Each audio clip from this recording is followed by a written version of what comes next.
আসসালামু আলাইকুম। কেমন আছেন আপনারা? ভালো আছেন?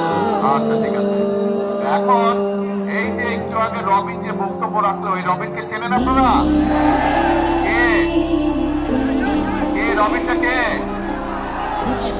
এই এলাকার ছেলে, আপনাদের সন্তান। আর কি ধানে কিসে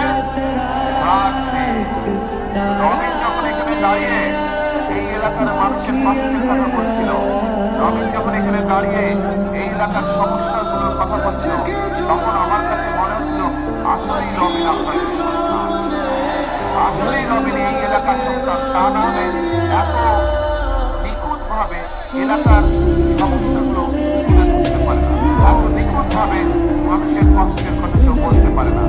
এই মানুষটা সারাটাক্ষণ এলাকার মানুষকে নিয়ে ব্যস্ত থাকে, এই মানুষটা সারাটাক্ষণ নিজের এলাকার উন্নয়নের কথা চিন্তা করে। একমাত্র সেরকম মানুষের পক্ষে সম্ভব এত সুন্দরভাবে, এত পরিষ্কার ভাবে এলাকার কষ্ট এবং